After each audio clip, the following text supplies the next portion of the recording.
듯 난제를 풀고 수학의 낭만을 논합니다.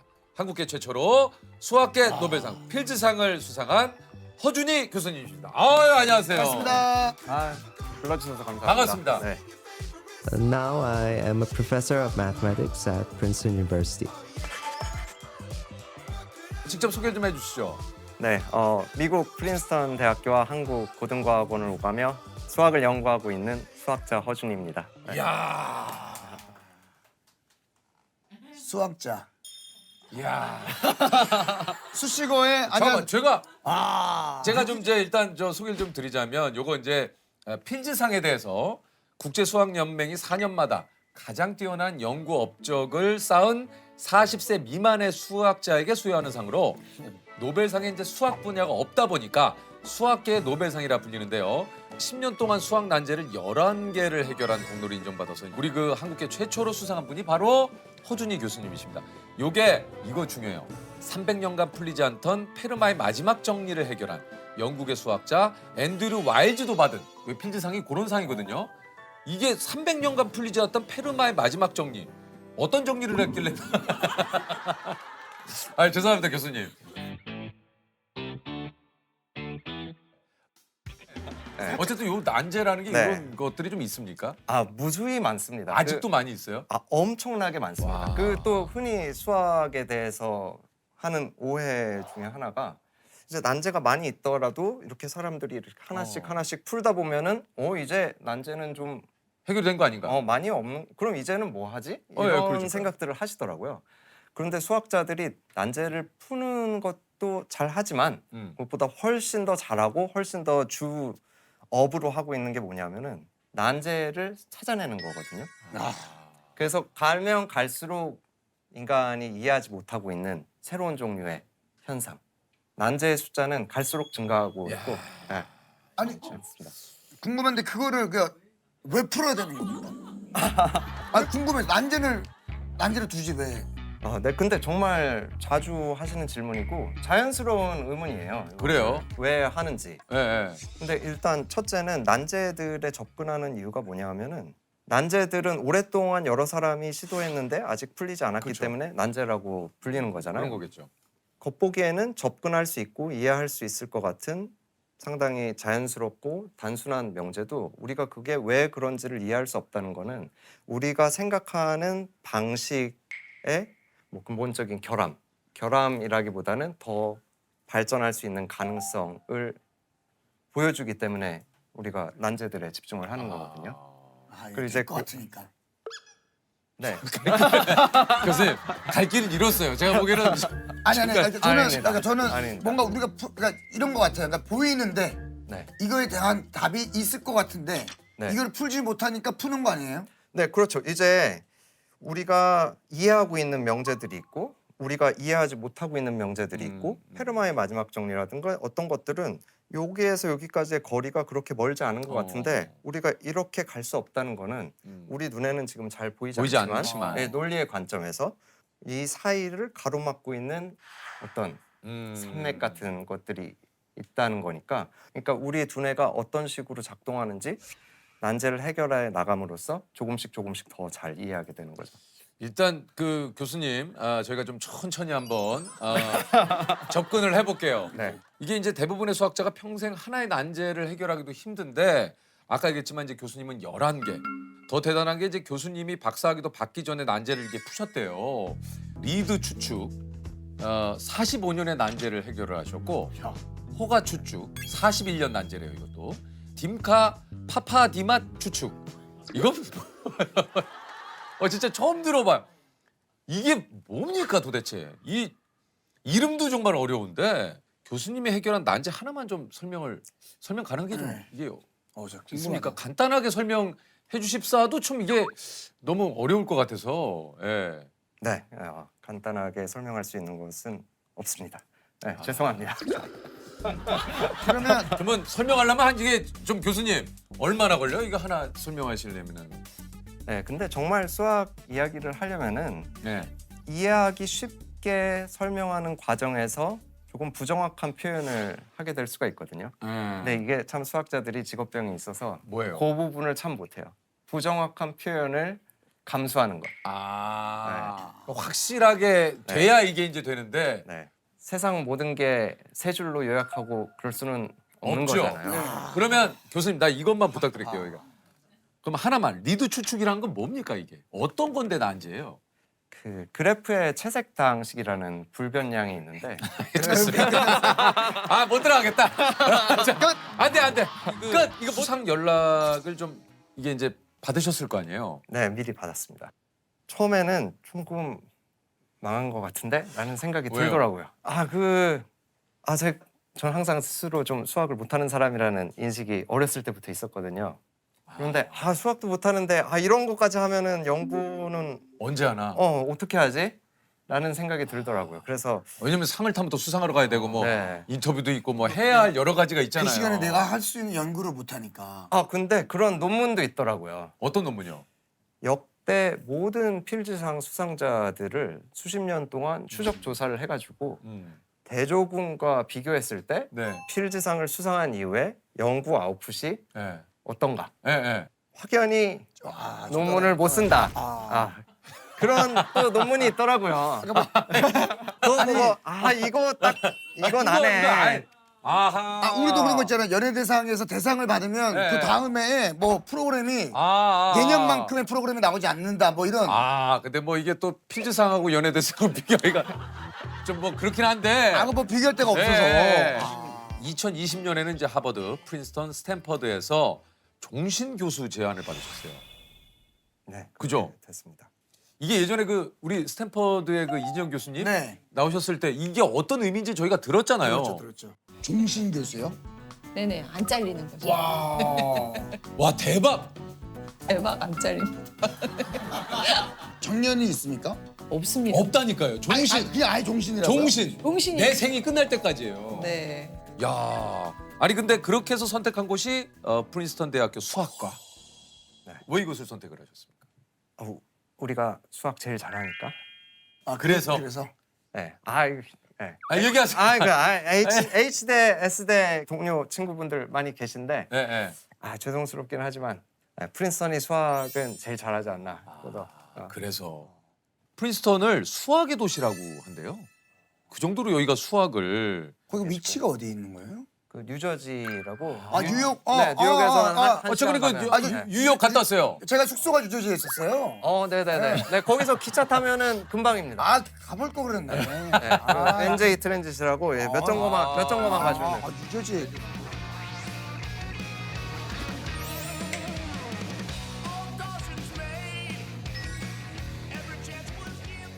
In mathematics, people prove things, and the proof has a very unique feature. 이게 저 필즈상 받기 2년 전인데 2년 전이에요. 네, 사실 필즈상도 물론 굉장히 감사한 일이지만 그때보다 이때가 훨씬 좋았어요. 그러셨어요. 왜냐하면 이제 학계에 있는 사람들은 종신 교수직을 테뉴어라고 하는데 이제 테뉴어를 받기 전에는 사실상 이 단기 계약직의 연속이에요. 다음 계약을 생각을 해야 되니까 그렇죠. 1, 2년 안에 내가 성과가 나오지 않으면. 뭔가를 보여줘야 된다 그런 마음이 좀 강하거든요. 근데 그게 참 부담스러운데 이 종신 교수직을 제안 받으면은 아무래도 이제 가족들 이제 생활도 안정되고 그렇지. 아니 그 이웃에 계신 분들이 다 노벨상 필즈상 수상자들이시래요. 아무래도 거기 프린스턴 대학교 거기 사시니까 많아요. 수학자들끼리 있으면 마음이 편해요. 그래요. 마음 편해요. 그 약간 무슨 느낌인지 아실지 모르겠네. 그 약간 그 아싸들끼리 있으면은 마음이 편한 그런 거. 어떤 느낌인지 알아요. 그러니까 아싸라기보다는 모르실 것 같은데. 아니 근데 그러니까 저희도 예능인들끼리 우울해 있으면 있어요. 편해요. 맞아요. 그러니까 이제 결이 맞는 사람들. 맞아요. 비슷한 사람끼리 있으면 저희도 예능인들끼리 있으면 편해요. 편해요. 네. 저희는 수학자들끼리 모이면 수학 얘기하면서 신나게. 예를 들면 어떤 얘기를 이렇게 좀 하세요? 최근에 뭐 어떤 게 뭐 증명을 됐는데 아이디어가 이런 게 쓰였고 내가 뭐 이런 거를 배웠는데 학회에 갔었는데 뭐 그 수학자들 많이 하는 얘기 중에 하나가 뭐예요? 이거 수학 돈 안 줘도 나는 할 것 같은데 돈까지 주니까 너무 감사하다 그런 말도 많이 합니다. 아니 난제를 한창 연구할 때 일상은 좀 어떻습니까, 교수님은? 저는 한창 열심히 할 때는 일상을 최대한 단순하게 유지하는 거를 선호하는 편이에요.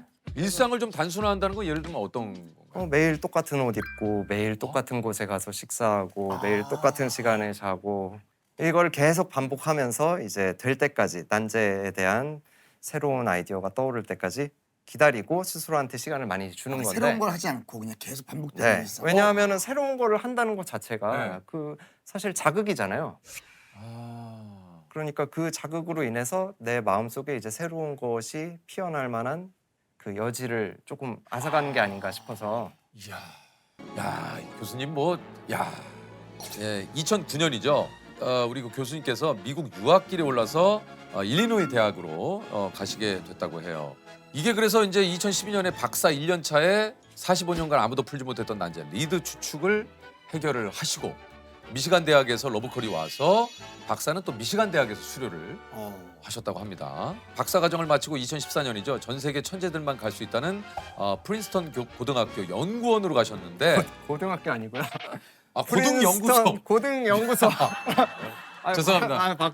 죄송합니다. 고등학교 가면 아, 좀 제가 예. 고등학교 예. 못 나오긴 했는데 그래서 저도 sorry. 못 갔던 고등학교를 야, 이제 이게- 가시나 했네요. 이게 봐봐. 과정이 뭐 일리노이로 가서 미시간 가서 프린스턴 고등연구소구나.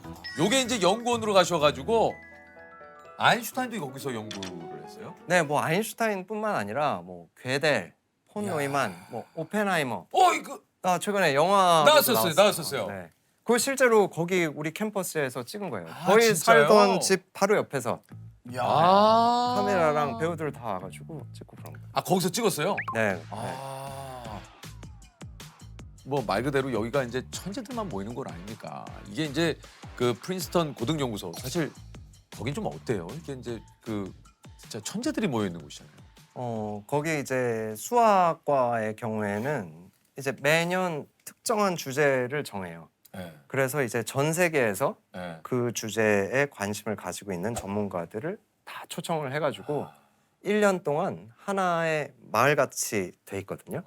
거기에 이제 함께 살면서 네. 식사도 같이 하고 세미나도 같이 하고 쭉 길게 생활을 함께 하면서 이제 그 분야의 본질적인 진보를 좀 이뤄내 보자 라는 식으로 해가지고 많은 종류의 사람들이 이제 수학자라는 공통점만을 가지고 그리고 관심 주제를 가지고 이렇게 모여서 생활을 하다 보면 정말 재밌어요. 그러니까 근데 여기서는 이제 뭐 많은 그런 분들과 대화도 하고. 네, 뭐 정말 신나게 공부하고 이제 마음 맞는 사람들끼리 하루 종일 같이 지내면서 그 프린스턴 고등연구소도 매년 이렇게 수십 명의 사람을 부르잖아요. 네. 그래서 수학계에 오래 있다 보면은 그 프린스턴 고등연구소에서 1년을 있지 않은 사람이 없어요.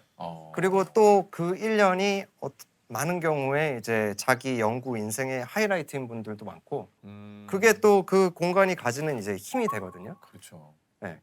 그거를 이제 한국 고등과학원과 네, 네. 그 안에 있는 허준이 수학난제 연구소에 제가 지은 이름 아니에요. 그러니까 네. 허준이 수학 난제 연구. 네.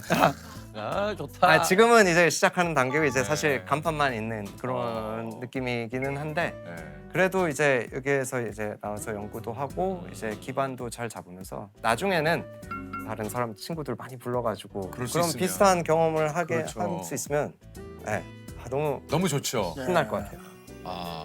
허준이 수학 난제 연구소. 네. 아니 근데 진짜 이게 수학이가 좀 얘기가 나와서 합니다만 우리가 좀 수학을 해야 되는 이유 좀 얘기를 해주실 수 있겠습니까? 저는 정말로 마음 깊이 수학을 열심히 하는 게 개인적으로도 중요하고 사회적으로도 굉장히 중요한 일이라고 맞아요. 생각을 하거든요. 일단 개인적으로는 수학을 하다 보면 자연스럽게 어떤 어려운 정신적 과제에 도전하는 과정 자체를 즐기는 법을 배우게 되거든요. 생각해 보니까 어려운데 이렇게 하다 보니까 뭐 또 내가 할 수가 있네. 이런 과정에 즐거움을 느끼게 되는데 이게 일종의 슈퍼파워예요. 어느 분야에 갖다 놔도 적용이 되고 지금 생각나는 거는 그거 하나가 있고 그리고요. 사회적으로는 이게 수학이라는 게 특히 순수 수학의 경우는 인간이 개발한 가장 정교한 언어 중에 하나라는 관점에서 생각을 해보면은 언어를 기록해서 이제 후대와 소통할 수 있는 문자 정말 그런 면이 있어요. 또 그거를 서로 어떻게 소통해서 다음 세대에게 물려줄 것이냐의 문제이기 때문에 생각을 보존하게 할 수 있는 그 중요한 장치라는 점에서 무엇만큼이나 중요하다고 생각합니다. 아, 맞아요. 이게 그 교수님이 이제 필즈상 수상 후 입국 기자회견 때 이런 얘기를 하셨어요. 내가 걸어온 구불구불한 길이 내게는 최적의 경로였다.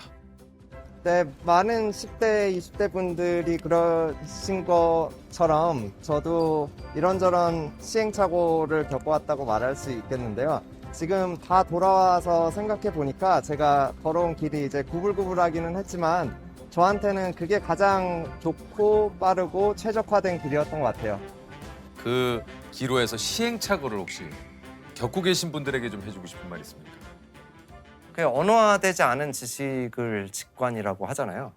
어느 정도 자신의 직관을 믿어주고 일단 잘해야 된다는 생각을 안 하는 게 제일 중요한 것 같아요. 뭐든지 그렇잖아요. 이게 잘해야 된다는 생각이 모든 거를 망치는 것 같아요. 예, 좀 순수한 마음으로 그 시행착오라는 표현을 많이 쓰는데 그 시행착오라는 게 사실은 정말 중요한 한 단계였는지 아니면은 내가 여기를 가는데 불필요한 과정이었는지 그거를 그 당시에 판단하는 거는 너무 섣부른 일이거든요. 지금 겪고 계시는 시행착오가 사실은 시행착오가 아니라 나중에 굉장히 멋진 곳에 가기 위한 중요한 단계일 수도 있다는 말씀을 드리고 싶습니다. 진짜 그래요. 네. 완전 공감합니다. 예, 우리 그 교수님이 얘기하신 이 얘기가 진짜 맞는 것 같아요. 저도 이 얘기를 지금 읽으면서 교수님 얘기를 들으면서 한번 생각을 해봤는데 저도 뭐 제가 지금 여기를 지금 오는 길을 목표를 정하고 막 이 목표를 향해서 오다가 지금 온 게 아니거든요. 그렇게 하려고 하셨으면 못 왔을 거예요. 오히려 못 하셨을 거예요. 진짜 맞는 얘기예요. 네. 진짜 내가 걸어온 진짜 구불구불하도 못해 막 진짜 여기는 어딜까 막 낭떠러지도 떨어지고 뭐 진짜 별의별 예. 오다 보니까 여기에 진짜 있듯이 인생이 꼭 목표를 향해서 어떤 목표를 또 정하고 그것을 또 실행하기 위한 노력들도 중요합니다만 그 목표에 도달하지 못했다고 해서 거기가 끝은 아니다. 그리고 또 거기에서 뭔가 얻어지는 것들로 인생은 또 계속 펼쳐진다. 이런 얘기를 교수님이 또 하신 것 같아요. 근거 없는 자신감이 중요하죠. 그게 근거가 있는 자신감은 너무너무 연약해요. 왜냐면 뭐 근데 수학을 예로 두면은 내가 반에서 1등했어. 나는 수학을 좀 하나보다라는 식으로 자신감의 근거를 두다 보면은 금방 깨지거든요. 대학원에 가고 박사 후 연구원을 하고 뭐 그러면은 세상에 나가보면 그런 사람들 많고 내가 그렇게 특별한 사람이 아니었구나. 이런 걸 어느 단계에선가는 크게 깨닫게 되거든요. 그러니까 그거를 자기 자존감의 원동력으로 삼으면은 언젠가 한 번은 힘든 시기를 겪을 수도 있으니까 좀 더 본질적인 데에서 자양분을 끌어올리는 게 좋은 일인 것 같아요.